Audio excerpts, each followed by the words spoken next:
How's it going, YouTube? Today, to talk to you about a couple things, and then we'll get to our B-movie review.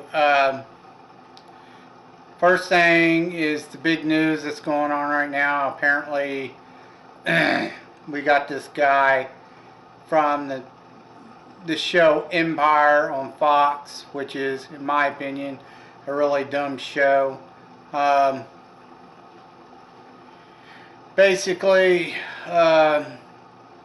he perpetrated this hoax where he got beat up by a couple of guys in MAGA hats, and was saying that that they just, were calling him all kind of racial slurs and beating the crap out of him. In Chicago, which is one of the biggest liberal cities there is. But anyway, he's been found out to have made the whole thing up, and it was a big hoax. And he's being called out on it, and I wouldn't be surprised if he gets prosecuted for it. He should, for making the whole thing up. But of course, the left, as soon as he did this, the left were sure to jump on the bandwagon and say, yeah, it must have been people from the alt-right who did this to him, because they were wearing hats. How dumb can you be? But now they're all retracting. They can't believe he lied. Yeah. He made a fool of them, blah, blah, blah. An angry black gay man made a fool out of all of them. But that's the left. They're very intolerant, and they're ready to jump on the bandwagon anytime they hear something like that that's against the right, or against Trump. They don't take the time to actually review the evidence before they jump to conclusions. So, haha, I think it's funny because the left needs some slapping around for being idiots. Anyone who can believe anything that comes out of that stupid woman Cortez's mouth deserves to be treated like an idiot, because she's the dumbest person we got up there, practically. Dumber than a box of rocks. But anyway, that's the big news. I think it's funny because if you look at his name, it's pronounced Jussie Smollet, I think. But the way it's spelled Jussie Smollet. And then I'm just like, some of these parents, especially black parents, I don't understand why they would name their kids, names that make no, are either hard to pronounce or make no sense, or just plain make the kid look stupid, by saying their name. It's just, if you're going to call him Jesse, then spell it right, not Juicy, that's just dumb. But anyway, regardless, the whole situation was just dumb. He got busted, he's found out, and the left are fake. So there you go. Moving on to the next topic. The next thing that's been going on that I personally want to touch on with is, I'm a big fan of like paranormal, or just mystery type events, or mysterious things that are archaeologically found, or missing persons cases, and weird, bizarre cases that make no sense, that's never been solved. Um,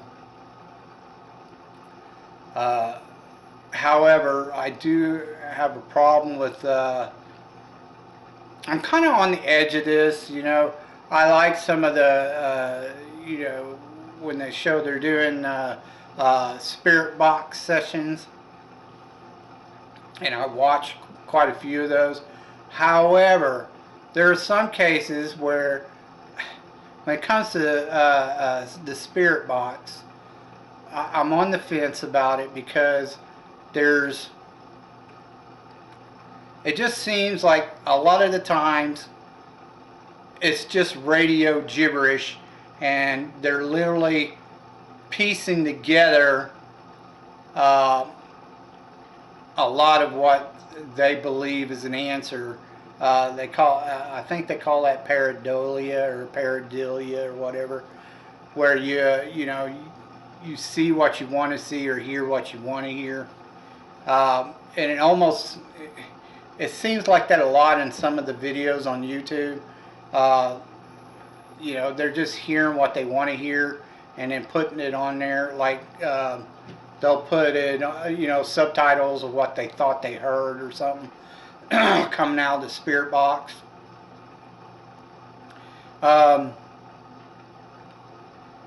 Depending on how you feel about it, you know, some of that I honestly feel is just, you know, radio gibberish. And they're just, you know, oh, I asked this question, so they said yes. Well, no, that could be, it's one of the most common words you're going to hear on the radio, running through the radio stations, is yes, or spirit, dead, demon, angels, you know, evil, good, God. You know, there's a lot of religious channels on the AM band, and you know, they're going to say a bunch of that stuff on the religious channels. And yes or no are probably the most common of all the words that are said. A light is one. Light and dark is a couple other words. There's several words that you're going to hear commonly, no matter on the radio, no matter what station you go to. And you know, I have a real hard time. You know, some of that I don't believe is what they think is being said or is answering to their questions. However, when they're doing the one reason why I'm on the fence about, because another thing is hard to disprove, is when they're asking certain questions to validate that someone, you know, something's there answering them, is when they say, you know, what is my name? And they get a direct response saying their name. Now, there are names thrown out on the radio all the time. So when they ask the question, what is your name? And they get a name back, I don't think that's necessarily could be a spirit or whatever, because there's so many different names blurted out over the radio. You have to be quite a little bit more specific than just asking, hey, what is your name? You know, because there could be 100 different names that's getting thrown out on the radio, and it could be radio gibberish. However, when you're asking for a specific name, like your particular name, and you're getting answered 2 or 3 times, what is your name? Not just once, but 2 or 3 times, and you know, something's calling out your name, that's a little bit more, that's a little harder to disprove. Or, you know, you get a direct answer, not a yes or no answer, but more of a direct, like, where are we? You know, what is this place? Or, you know, if they're holding up, you know, a glass and they say, what am I holding in my hand? Or a toy, and they say, why am I holding my hand? And they're answering, what's in your hand? You know, that's a little bit harder to disprove. So that's why I'm on the fence about that. I have watched, of course, the big one, which is, you know, Huff Paranormal, or Steve Huff. I've seen several of his videos. A lot of people claim that he's fake. I can't particularly say he is or he's not. You know, I don't have any validated proof that he is or that he's not. I find some of his stuff interesting. The little recorder, the AR-60 or whatever he uses, you know, that's a little bit harder to disprove than the ghost box he does, because he claims that he's rigging up these portable ghost boxes, and a lot of times the voices are coming out really clear, which makes, you know, it would be nice, I think. And here's a thing for Steve Huff, if he ever sees this, he probably won't, or anyone in the ITC field. If you could put together something to where, you know, you have the obelisk that gives like words or whatever, but that can be random crap too. That's not really proof. It would be neat if someone could, you know, have a spirit box and then have another device hooked to it that basically interprets what's being said through the spirit box. In other words, whatever is coming out of the spirit box that supposedly a spirit is saying, it comes out in text on a device as well. That way you know what's exactly being said at that particular moment in time. I think that would be a cool device to have, rather than trying to figure out, oh, well, they said something, I'm trying to figure out what they said. It sounded like this. No, you got a text-based device hooked up to the spirit box. It's, you know, texting out exactly what was being said over the spirit box. That would be a cool device. And no one seems to figure out to do something like that. They're all too worried about making everything clear on the spirit box, which, you know, it is hard to understand. You know, like the SB-7, you know, it's really hard, you know, when you get all that white noise bouncing like that. It's hard to understand anything that comes out of that thing. And I've never gotten anything. I've got one myself, and I've never gotten answers off of it, period. So I'm always on the edge, or right on the edge of that, the whole spirit box thing and paranormal investigations. You know, a lot of people say, you know, it's all been debunked, but no, it's not. None of it's been proven or disproven. So there's still a lot to be studied in the field. But anyway, that's all I got to say about the spirit box. Moving on now, let's do your B-movie review. This movie was done in the early 80s. Well, actually, I think it was like early 90s, actually. I think it was 91. That's right. I believe it was 91 that this movie came out. The movie's called Dollman, and it was done by Fullmoon Productions. And Fullmoon at the time was, Fullmoon Entertainment was awesome back in the day. They did cheesy B-rated movies, but they were good cheesy B movies, you know. They're a little bit silly and campy, but, you know, anything, like I said, past the 2000, you know, everything looks like it's been done with a home video camera, and it just looks like crap. I can't stand any of the new B-rated movies, what they call B-movie rated. B-movies today, I consider them all Z movies, um, especially asylum pictures. They're one of the worst about doing that crap and picking the worst actors. But anyway, this movie starred Tim Thomerson, which is, you know, he's fairly known as a good B-rated B-movie actor from back then.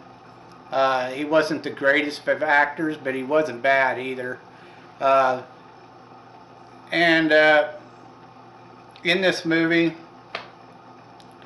basically you have Tim Thomerson, and he's a cop on a different planet called Asteros or something like that.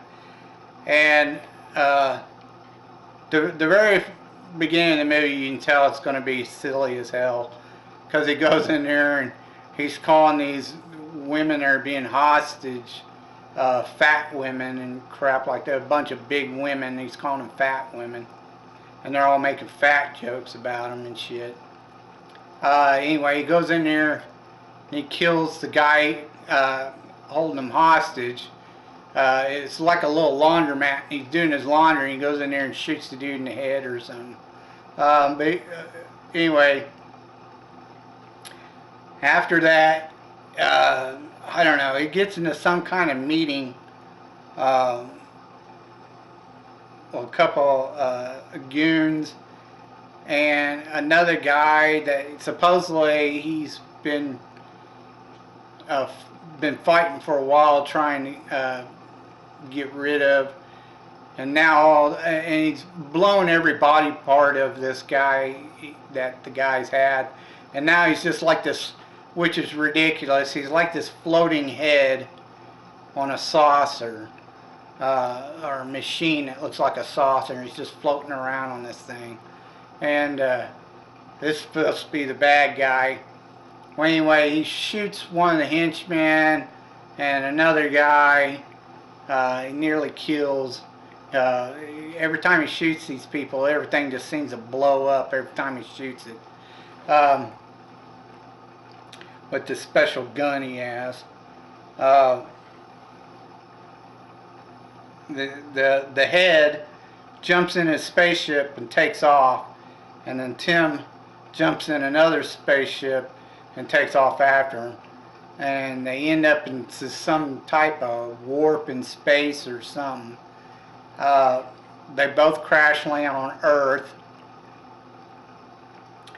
and when they come to Earth, they find out that they're a lot smaller than, they're like little tiny dolls on Earth, while everyone's normal size. Anyway, this woman finds him. She picks him up in his little spaceship and takes off with him. This woman's having a hard time because she's trying to, I don't know, she's some type of community activist, and she wants the gangs in the community to go away, and she's been fighting them, and now they're trying to kill her or whatever. One of the gang leaders finds the spaceship with the head in it and takes it back. As I was saying, the gang leader, he finds the spacecraft that has the head in it, and the head tells him, I got this bomb, it'll nuke everything for you know, thousands of miles, blah blah blah, just obliterate it. And he says, okay. So he grabs the spaceship and takes it to his little gang hideout or whatever, you know, where the gangs hold up. And they try to go and find find the cop or from the other planet because the head tells him he's the only thing that stands in your way. And this cop's name is called Brick. His name is Brick. And they go to find Brick to kill Brick.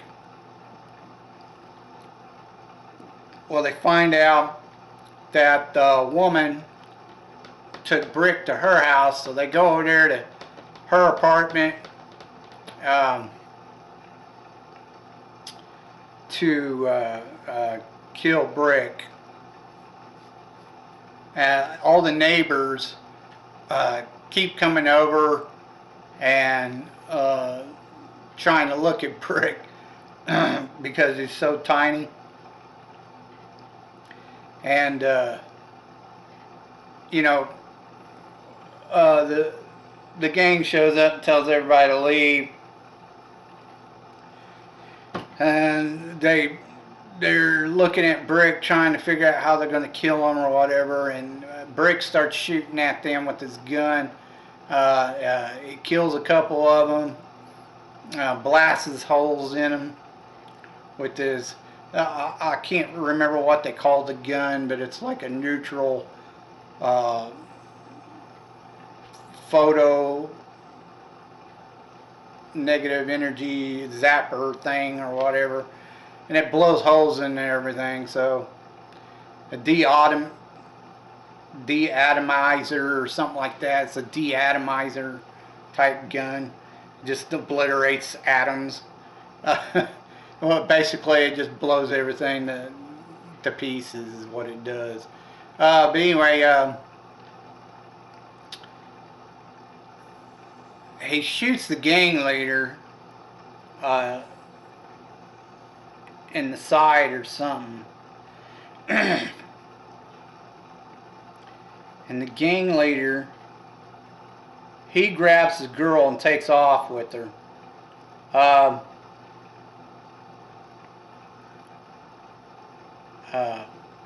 Well, no, not yet. He doesn't grab her yet. They run off, and then he's talking to the head. He goes back to the hangout or whatever. And he's talking to the head, and the head tells him he's got to do this and that, and he says, "You know what? I don't take orders from no one." And he squashes the head and then steals the bomb. And he decides he's going to lay a trap for Brick. So he goes and gets the girl, grabs the girl. Brick finds out, and Brick decides to go chase after the girl. And the gang leader, he has all his entire gang set up in front of the hideout or whatever. And they're waiting on Brick to show up, and he's got the girl. And apparently, you know, the girl and the gang leader's known each other for years. But, you know, he's always left her alone, but now he's like, you know, I gotta kill this cop, blah, blah, blah, for some whatever reason. You know, it just makes no sense that all of a sudden he's got to kill a cop. That's his main priority.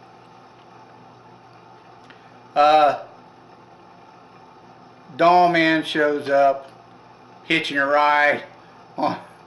He grabs a hold of the door and he hangs onto the door of this car. And these gang members show up to help out or whatever, watching the front.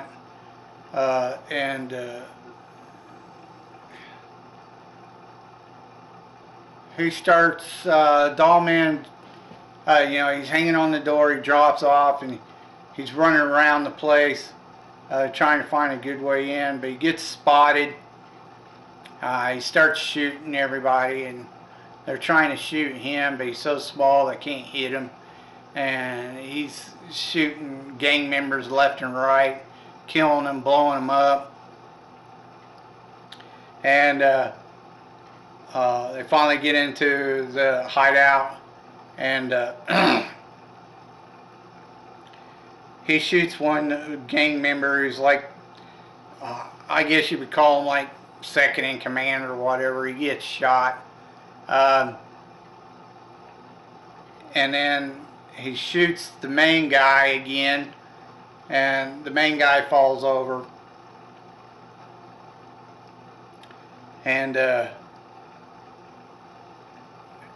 he hollers at the girl, and the girl sees him and decides to leave. They're thinking it's over when the main gang member, or the leader, he jumps back up and he goes, "You ain't getting away that easily," or whatever, and he presses a button on the remote for the bomb and falls over and dies.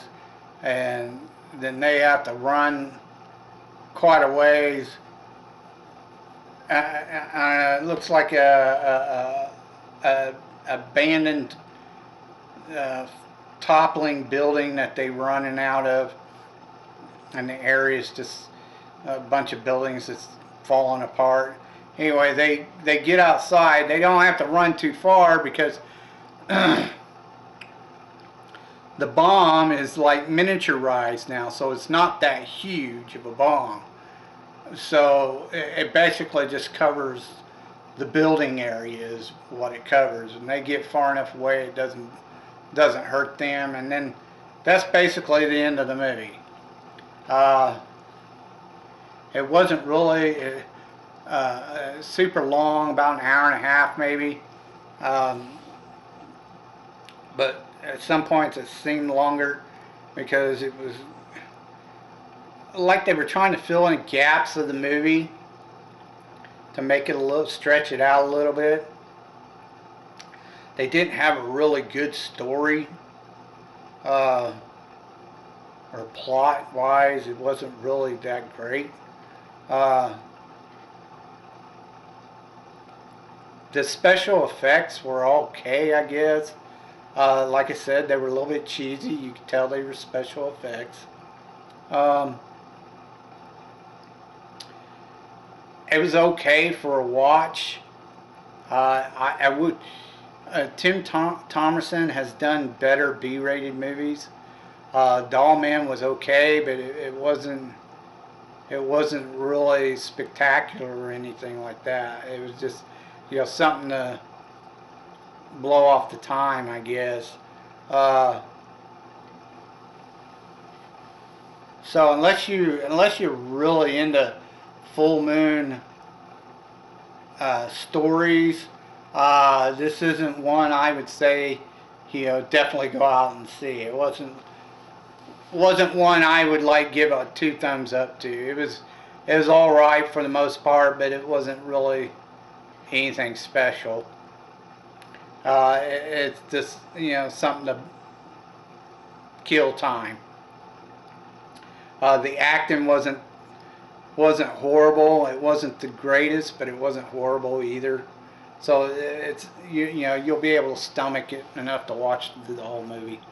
And the action wasn't a lot of action. It was just them showing him shoot his gun and then guys kind of blowing up. Budget wise, the movie had about, I think it was like $600,000. It grossed like $4 million, so it made a little money, not much, and most of that was due to DVD sales because it mainly went just to DVD. So it didn't do horrible, but it really didn't do all that great either. If this, you're into some B-rated sci-fi, I guess you could go ahead and watch it if you want to kill some time. But otherwise,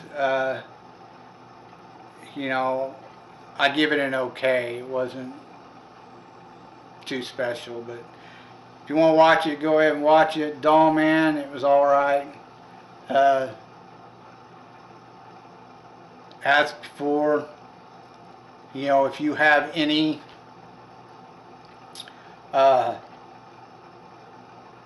B-movie classics or cult classics or something for me to review, go ahead and put your suggestion down below in the comments box, and I'll try to get to it as soon as I can. I really am trying to watch movies I've never seen before, because I've never seen Dollman. I knew about it, but I never watched it. But that's what I'm really trying to do. I'd rather watch. I'm going to be watching B movies that I've watched before back in the day when I was younger, and doing movie reviews on them. But I'm hoping to watch some stuff that I haven't ever seen before either. So, you know, if you could give me suggestions, you know, I'll check them out and give you a review on them. So until next time, I told you you'd be told the truth, and you've just been told.